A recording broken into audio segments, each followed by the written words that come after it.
figure of 8 knot. Kung ang 7 ay lucky, ang 8 ay stoppy. Ito ay isang uri rin ng knot na kabilang sa pamilya ng stopper knot. Kaya nga stoppy. Mas malaki ito at mas madaling kalasin kaysa sa overhand knot. Kaya naman nangangahulugan itong mas safe itong gamitin. So kung paano siya gawin, ganito lang po mga kasama. Para sa figure of 8 knot, ang kakailanganin natin ay isang tali pa rin. Yan. Hawakan lamang sa magkabilang dulo at gumawa ng loop. Iikot ang dulo sa ilalim ng lubid o standing part. Ibalik ang dulo sa loop. Gumawa ng hugis 8 at higpitan. Ganito dapat ang kalalabasan ng inyong gawa.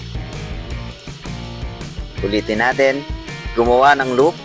Iikot ang dulo sa ilalim ng lubid o standing part. Ibalik ang dulo sa loop na ginawa.